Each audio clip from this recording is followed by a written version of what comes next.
Boom, security stuff. Yeah, just Do before we have a kick topic? off, we don't, but I just wanted to congratulate you on your session you done yesterday, mate. You had a 10-minute slot, and that was awesome. You covered a lot of ground in that 10 minutes. So yeah, good job. Thank you. Yeah. So sorry for reference. You done a security spot on the PulseChain conference yesterday. Just I know you probably had a lot more you wanted to cover there as well. So hopefully we've got a bit more time here today. We can delve into some of that. Yeah, we can talk about it. Sure. I actually uploaded this segment as well. If somebody wants to watch it, just this segment. It's on my Baum Crypto YouTube channel, just as a single file. So it's easy to find. Mm-hmm. Can I just preface this with a message and the way I've seen things over the last few years? And I want to see if you guys are seeing the same thing. I'm actually relieved. Then again, we're at the base of what we think is the bull market. But have you guys seen kind of a trend lower than the last bull run in terms of DMs and, oh my gosh, I think I've been hacked, or I've lost all my goodies, or somebody sends you, hey, this guy just lost $1 million, right? I haven't seen any of that in like weeks. Things have been trending down. So I think, as I suspect, our community is really well educated because of all of your hard work. And I think that that's really a great thing that's unique to the HEX community, HEX and PulseChain communities. So my hat, although my wife would not like me to show you my bald head, is off to you. And I think what you do is important and you've got to keep it up. However, it seems like there's evidence that what you're doing here is actually working. So congratulations. What do you guys think? I would say what I've seen change is the threat vector. So last cycle, it was all about getting people to give up their seed words. And I don't know why, because that's the one thing that's drilled into you when you get into this space is don't reveal your seed words. But I think people get socially engineered where they get tricked into a panic state and give them up. And I think that's the thing, whether that particular attack got less effective as people got more switched on, I think that's probably happened. So now the more of the attack vector is getting people to go to phishing sites, which Dustbum covered yesterday, going to the phishing sites and getting them to do an approval that swipes their funds. So bit of education to go on how people navigate around and find sites. If you're coming in fresh to an ecosystem, you go, I want to bridge in, and you go to Google and go, how do I bridge? You're going to get all sorts of crap. So people need to improve the way they filter to find legitimate sources. Actually, I want to offer a different perspective. What made me get into crypto was watching somebody get their wallet drained. And the only thing that survived the drain was the staked HEX, because the scammer didn't know how to see the staked HEX to know that it was in the wallet. And that for me was, oh my gosh, this is real. There is a way to do this safely. And I think I came in with the mindset, because I was so focused on safety, that I tried to learn safety before I really tried to learn about any coin. And if there is one piece of advice I could give to any new person coming in the market, please, please, please take time to learn about safety, about what you're investing in. Amen. Das Baum? Yeah, can I actually show some stuff? Can we? Is somebody managing? Is it savory stuff or child? No, stuff? it's like super spicy hot stuff. Always. Oh, yeah. I But think we need. If there is no management, then I can just show it in my own frame, and then it's gonna be good. So just like smooth down here, and then we're gonna activate this guy here, and not to green screen shame you all, but isn't it great that we all got the memo to have the same green screen? Well done. Perfect. if you drop it in the chat, I'll make a special adjustment for you on live on. Yeah, okay. I can't, but okay. I deleted the view. Okay, sorry, I need a moment. Yeah, sorry. And then just wanted to add, while he's getting his technicals together, the trend that I'm seeing most is people are actually whacking themselves in their backups, mismanagement of the backups, mismanagement of the passphrase. I'm helping more people to settle that type of issue than anything else right now, which is good and bad. It means that you're missing a critical, thing that you have to remember in crypto. Don't make it too, arcane that you yourself get caught in your own trap. So make sure that your backups, and if you have a special recipe, how you've obfuscated all of your backups, that you have backed that recipe up as well. So don't trust your brain wallet. Don't make it so absolutely crazy that you can't figure it out yourself. And in terms of survivorship, make sure your loved ones have that recipe as well or can access it. Sorry, Dust Bomb, I was trying to give you a little bit of time to get that together. Did it not work out? That's a really good point, by the way. Write shit down. Write it down.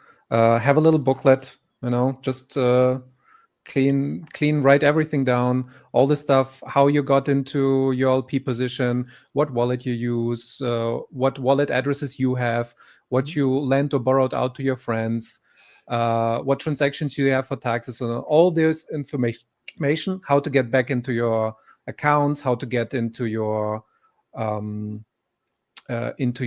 ciphers, how to restore your backup, like all these stuff.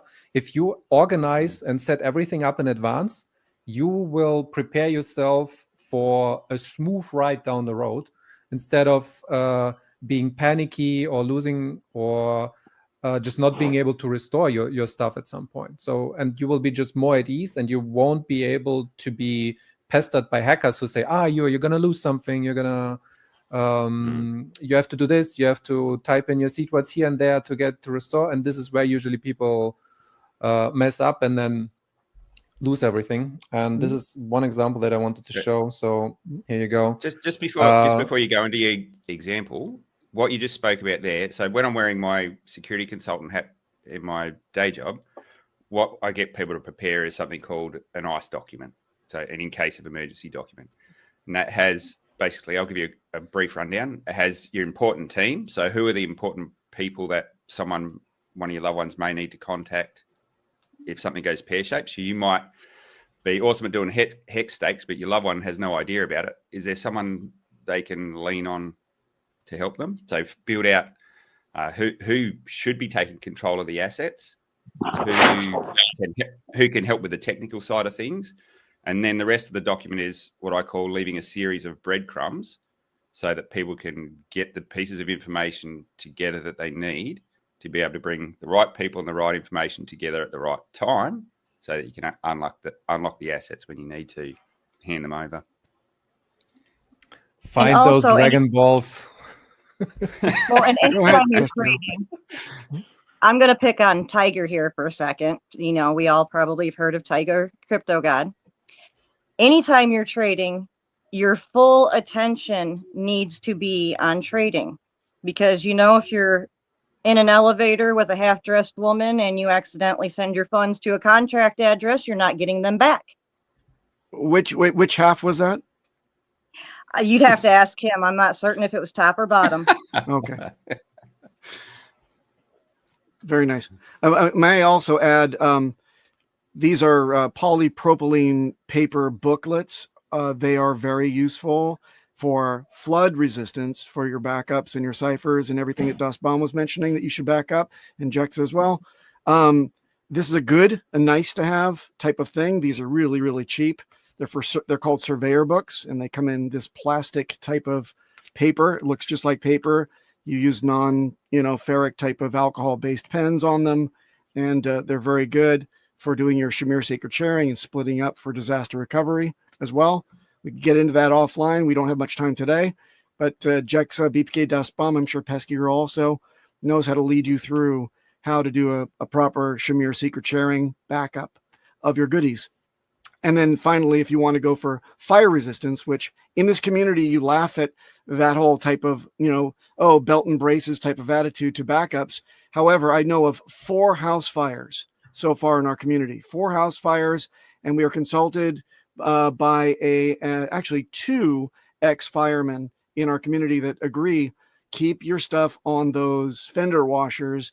That Das Bomb actually created some template or some jigs, so you could actually pound your seeds into a fender washer stack. I don't know if you still sell them. Do you still sell them, Das Bomb? Yeah, they're still available. Excellent. Basically, there they are. This is what they are, and I actually have. Wait. Actually, I actually have an update. I updated it just recently. So this Beautiful. is the type of backups that I prefer. This is for 24 seed words. If you have 1 word per washer, and this is the same backup for 24 words as well. So you can size them down to whatever you want. Mm-hmm.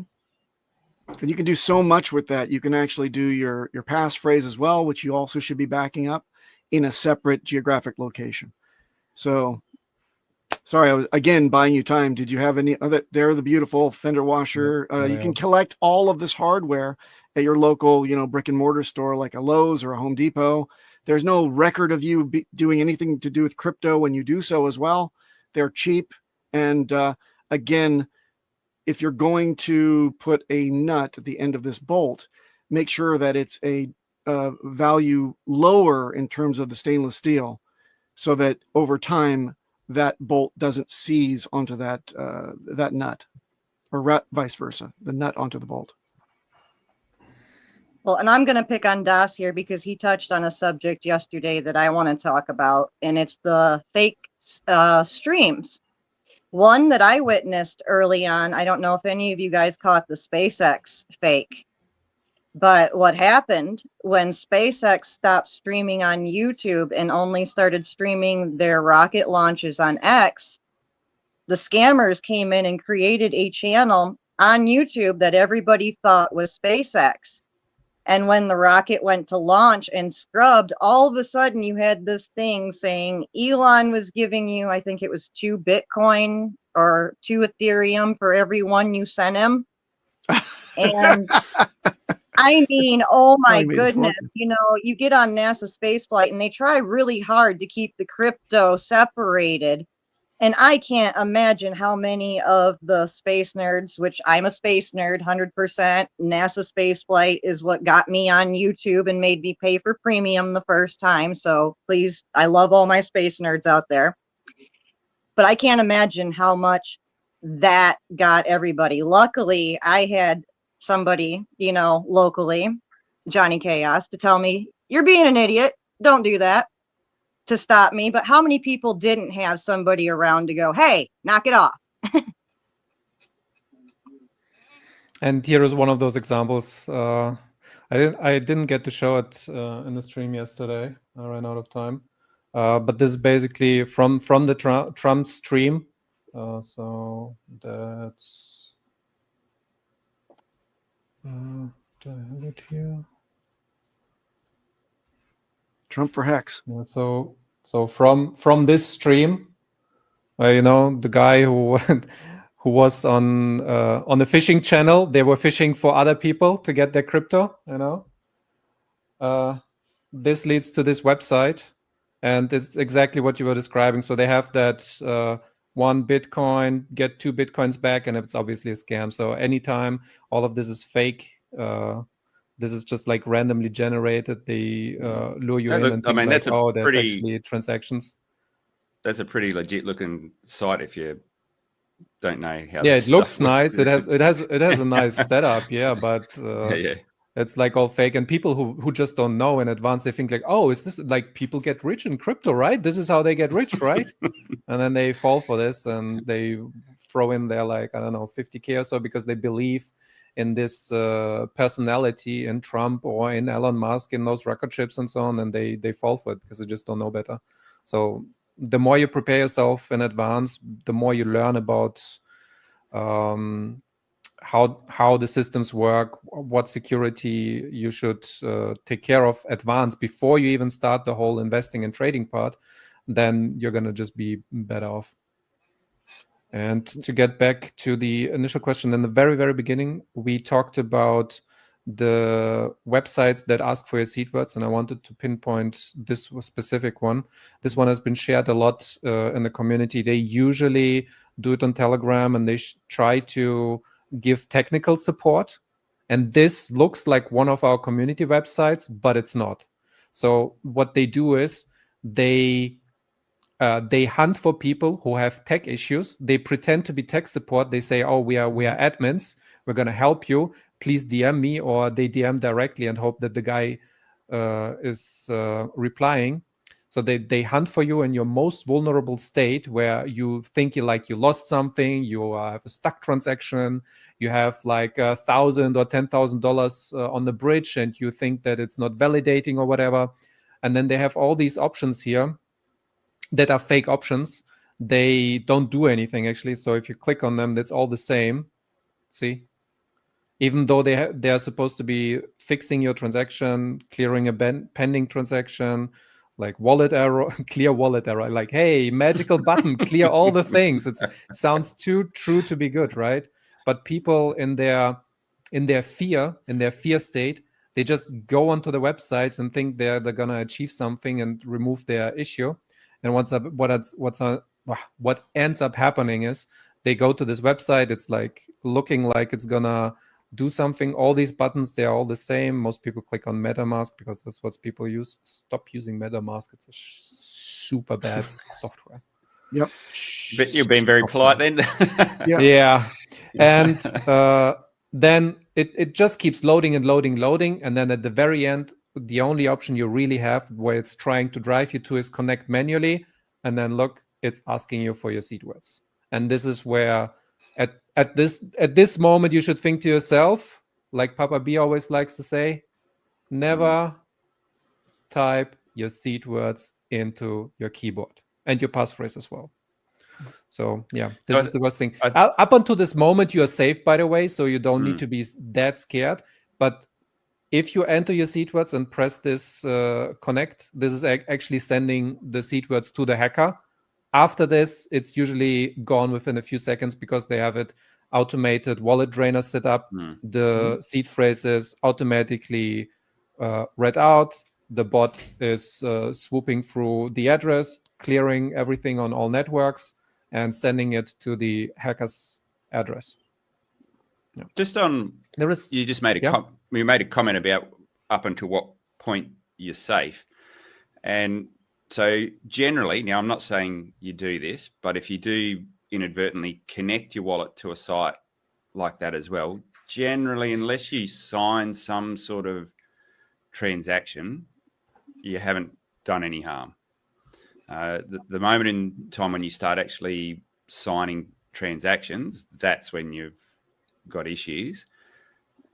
If you're using, say, MetaMask or Rabby or Internet Money or whatever wallet it is, a software wallet where you put you generate your seeds on the computer and you sign instantly. So when a transaction pops up and says approve, it's like driving without a seatbelt because you don't have that extra moment to actually think before you press the approve button on your hardware wallet. So when you're using a hardware wallet, you've got to press approve on the Web3 wallet, Rabby or whatever it is. And then you've got to cycle through the transaction and usually do at least 2 or 3 presses on your hardware wallet. So it's just that mental, that space to have a mental check and go, okay, is this really what I want to do? Sometimes when I'm using a test wallet, it's very easy to just click on something and go, oh, shit. Yeah, and using a robust passphrase too, Jexxa.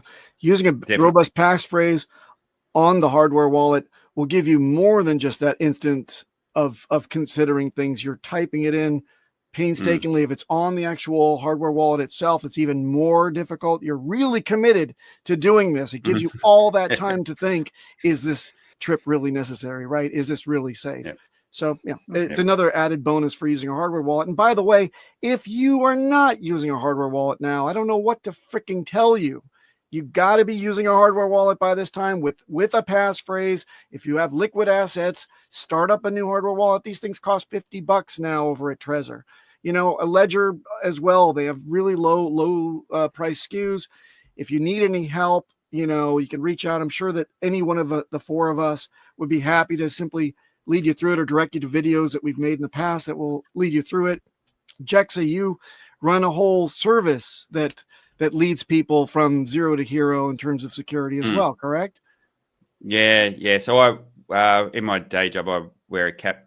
So under the Bradshaw Knox brand, that's my website, bradshawknox.com. And yeah, that's got a whole series of videos. One in particular is like what I call crypto rapid start. And it's not about how you rush in and buy something. It's about how you set up a good security framework.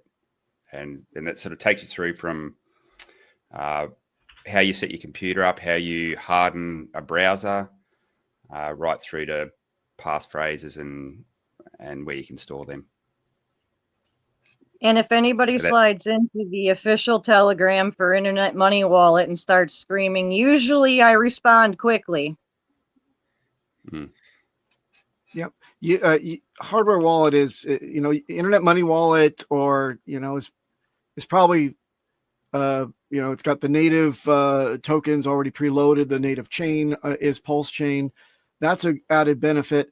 I do strongly urge you to use it in conjunction with your hardware wallet. So hardware, you know, Internet Money Wallet would be the skin preferred for Trezor on the back end. I think that's a great combination.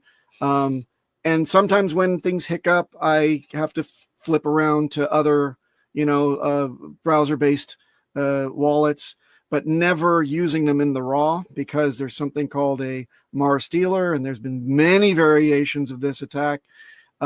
You can pick it up from one of the sites that Das Bomb just went through as well. They may actually have it right there that actually goes to the seed store file locally on your machine, where your seeds have been stored automatically through generating this seed through the browser-based extension wallet. They collect that information and wait for you to type in your password. So it's a combination of a keylogger as well. It encapsulates that information, which decrypts the first seed store file that they collected, sends it back home, and then covers its trail on the way out. And you'll never know it until your goodies are gone. You'll say, but I did everything right. No, you didn't, because you trusted only a browser-based extension wallet, and that was the problem. So please don't. The passphrase is the thing that sets everything apart, and there's no answer to yet.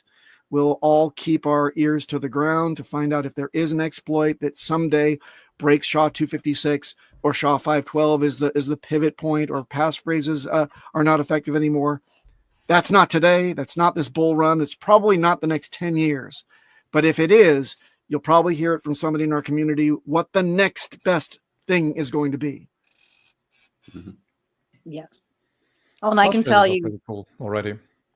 I can tell Can I you. real quick talk about passphrases before we move on? Yes. Sure. Not only do you get this time delay for HEX, but you also most of the times you only get asked for the actual seed words. A lot of the hackers didn't catch on yet to the, I actually need a passphrase as well. And you can have multiple passphrases. So you can organize yourself into a system where you have spread out information, spread out addresses on multiple passphrases. And even if you somehow manage to get one of them compromised, all the other stuff is still safe. So you can, for example, have your cold storage on this one particular passphrase, and you never give that out. You never type it in. You never give it to somebody, maybe only on super rare occasions, and you have it tucked away in a different spot. So you place your crypto, and then you need to drive like 3 kilometers or 2.5 miles for everybody else to get to that destination, to even get to that money. So it's more secure, more safe, because there is an additional barrier that you need to overstep to get to that. If you just have your 12 or 24 seed words, like either on your software wallet or on your mobile phone, which is even worse, it immediately gets like swiped away. But if you have the passphrase on top of it, it's harder to get to. And just for everybody at home, here is what it would look like. So you have your 12 seed words. In this case, it can also be 24, 15, 33, whatever system you use. So usually you only generate this one single address derivation path, and this one is usually the no passphrase, but its mnemonic is the passphrase, and then it generates wallet A1, A2, A3, and so on. It's endless wallets. But the moment that you type, that you change it to a passphrase of your own choosing, and it should be something that's more complicated than just Martha in this example, but it will generate a different path where it generates address B1, B2, B3. And so the hacker needs both the seed words and the passphrase to get to your wallets down here. And then you can have more passphrases, which also makes your backup easier, because now you have to set backup only one set of seed phrases and then a few additional passphrases of your choosing. And they can be as long as you want. I think Ledger supports up to 50 and Trezor up to 100 or so for opposite. It's okay. Opposite? That was the other round? Yeah, okay. Yeah. And by the way, David Morales has a great point on the chat. He says, "Oh my God, don't mention crypto on the phone. Worst idea ever." And I entirely concur. I was in the secure handset business for a number of years, and I'll tell you, for the convenience that you think you get, there's a reason that the hardware wallet vendors don't support, truly support cell phones in terms of using your hardware wallet connected up with them. You've got the browser extension, you've got their like the Trezor Suite, for example, and you've got the hardware device, and you've got the actual Windows type of stuff, or Linux as the backend when you talk about a PC. But on the phone, man, there are so many exploits for the chipset. There's so many exploits for the Android, even iOS, even the Apple Mac OS and Apple cell phone is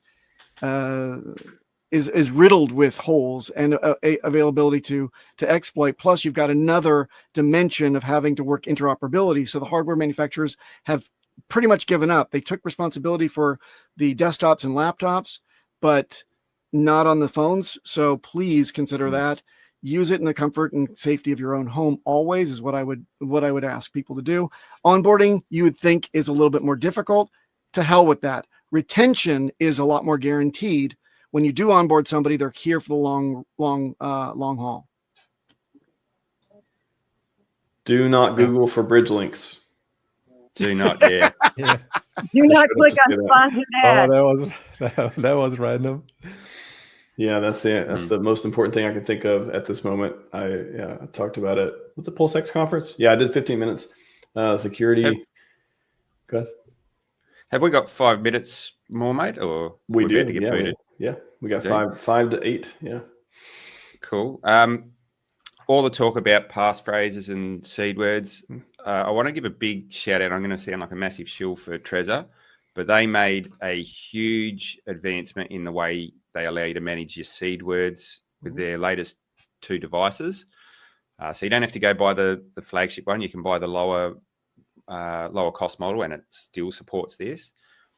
So rather than just have your normal 12 or 24 seed words, they allow you to set up something which PapahBoenher has mentioned called Shamir, which is a little bit more complicated, but the security and the redundancy it gives you in how you protect your seeds is next level. Now, Ledger supports that as well, but the big change that Trezor made was you can start off with a basic type of seed word, it's 20 words, and you can expand that out and turn it into a Shamir, a more advanced Shamir as you're going, which is a really easy entry point for someone where you don't want to overwhelm them, but you want to get them into the space securely. So you can set them up on a basic one, and then you can roll them into the more advanced Shamir as they start to get a bit more comfortable, or the amount of funds they're trying to protect grows.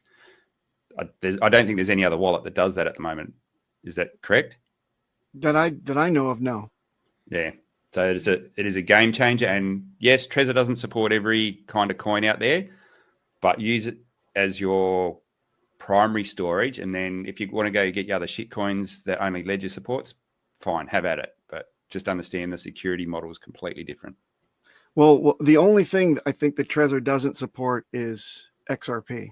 So, man, If you're playing with like It supports EVM. That's enough.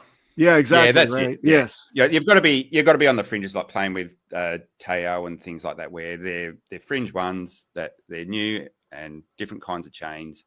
So yeah, you're going to have those odd things where you can't do that sort of stuff. Great point. That's part of the normal development, though. Like everything new and on the edge, it always starts out with software only. I mean, in Bitcoin, Bitcoin has also only had software wallets, and they generate it in the browser with everybody having access to it online. So it's like, and just like we just try to get away from it now because we just know better now and we have more options, right? And by the way, people who were talking in the chat about the laptop, so offline, a crypto-only laptop, that Bitcoiners originally, to get away and like simulate the hardware, well, they had to use air-gapped crypto-only laptops just to be able to generate cold storage wallets. Like we don't have to do that nowadays anymore. We can just use the hardware wallets because it's easier. If you are knowledgeable enough, you can still go the old original route and say like, oh yeah, I'm just gonna unscrew my laptop and remove the Wi-Fi card and do it by hand. But do you really want to learn that? That's that security convenience thing. And if you make it too inconvenient, you won't use it. Mm-hmm. Yeah, exactly. Yeah, that's a great point. I think it's easy, especially for people in security, to be like, no, you got to do all these things, and if you don't know about that, you're going to mess yourself up. If it's not simple enough and it's not frictionless enough, or people have to go out of their way to do it, they're just not going to do it. They're just going to be, nope, I'm not going to do it. I'm going to use hot wallet for everything. I'm going to do blah blah blah.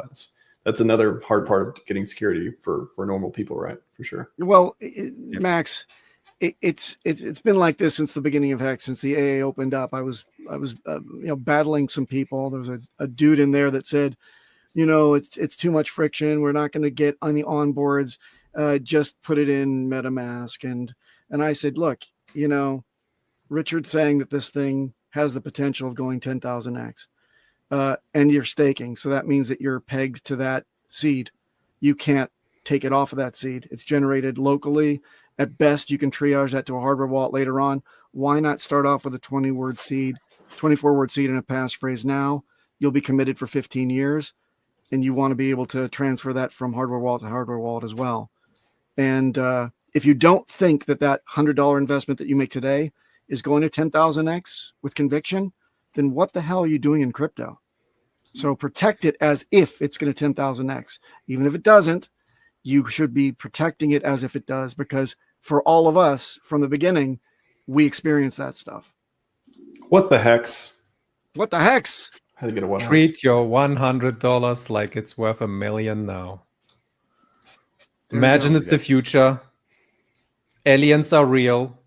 The singularity happened. I saw them. Crypto went through the roof. PulseChain is $2, and you got compromised and hacked and lost all your money. Do you want to be in that position? No, you can't turn back time, but you can change your position now on that. You can take security seriously and have your 24 words and the passphrase right now today. Go get it. I appreciate if you didn't FUD our bags with $2 hex. $2 hex is FUD.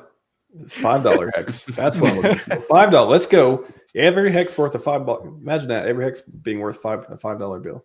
Why so bearish? Why so bearish indeed? I just want to drop this in here too. I don't know. BPK DOS Bomb. I went to your channel. Do you have any security playlists or PC that's the wrong channel. That's my private channel. You have to okay. go to Baum Crypto.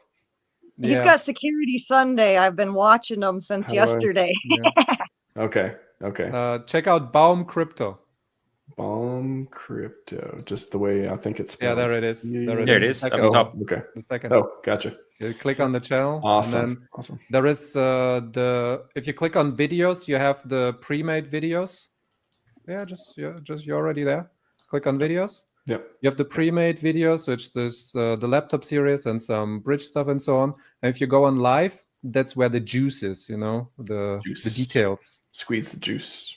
Okay. All right. And I'm very efficient. I put in a lot of information into those videos. They're usually like 1 hour long, but they're all with timestamps, and there's like 100 topics in one video. So I go through everything itsy bitsy, and most of the questions that you want answered about security, they're already answered in those videos. Well done. I'm gonna have to watch the tangent one. Go ahead. I just made it through episode 3. They're amazing, Das, and thank you for having that out there for all of us. Yes. I've dropped the link in the chat. Of course, security playlist on the channel as well. I had Security Week a couple years ago. Feels like just yesterday. No, that was a long week. Covered a lot of stuff as well. But yeah, it's a crypto security playlist. All the stuff. Every time a security thing happens to, somebody's got a wallet got hacked. If I talk about it on live stream, I usually clip it and put it in here as well. So great. Got a lot of great security resources. Yeah. By the way, Das Baum also showed on his talk yesterday how even his channel can be spoofed and people can be led to the wrong place. So please double check exactly where you're going with Das Baum stuff. Because as you get more popular out there, like he's got all these videos and access to all this good security stuff, make sure that you're going to the right site and that nobody leads you astray and wants to comment and drag you to a private room or something, especially when he's maybe not manning the Telegram chat or something like that. He's become kind of a spoofed person, so be careful. And in case you think that somebody's leading you through, it's also wise to get a second opinion. Reach out to somebody else. Somebody else that does security, maybe on this channel or elsewhere. If someone DMs you, you can ask them to DM you on another platform to see if they're a scammer or not. 2FA on platform, social media. Boom. Interesting. That's good. Right. And if anything feels wrong, back out. Yep. I always ask for them to ask me to verify that I'm me, to show dick pic, and then I put up a picture of Richard Hart. Right, that's my favorite dick pic. Tricky. There is a tricky. Can you bring up? Can you please bring up that one comment from Tron22? Tron22. There we go. Yeah. I have my tokens in Ruby. In what other wallet can I put my seed words to recover those tokens? That's a horrible 2-hour session that I see coming up. Yeah, this question alone is all the wrong things. You need to look into security and how things work from the get-go. You need to understand how wallets work. You need to understand how wallet addresses generation works and so on, how RPC settings work. Please go onto my channel and look through the videos that we just linked, especially the very first video. It goes through the basics. You need to learn that so you understand what you're doing. The short answer for you is go get a hardware wallet and copy those seed words only into the hardware wallet. Stop using Ruby as your base wallet. Go get a Ledger or a Trezor. I don't care which one. And then you can start managing your tokens in there. And ideally you get 2, so you can get one that is not compromised yet, because your current seed words might already be compromised, and you need to transfer the or if you don't have any like hex stakes or anything like that yet, maybe you just transfer from your Ruby wallet onto your safe new hardware wallet seed words, so you can be good with that. But yeah, get the hardware wallet first and watch my first video on my channel. It's going to cover all your questions, which we cannot cover right now. If you're going to set up a new hardware wallet, learn about passphrases first. Yes. Sorry. It's in my video. It sounds like in the question too, just for people out there watching as well, it's something that they're trying to go from one wallet to another, which it's all kinds of complexities there. But hardware wallets, hot wallets, learn all about it. We got a ton of content in the community. Hopefully make it as easy for you as possible. But just to touch on this for any newbies watching, the tokens do not live in a wallet. They live in a blockchain. Your wallet is just the key ring that opens the lockbox that lets you play with your tokens. And once you have your seed words on a hardware device, you can also just nilly-willy change your software wallet if you don't like it anymore. Because it's just the interface. Nilly-willy? What? Milli Nilly Vanilli? What? Willy-nilly? Maybe it's a German only term. I don't know. I'm used to saying Willy, that. we say willy Willy-nilly? nilly. Willy-nilly, okay. Nilly. Yes, yes. He got it. He got it.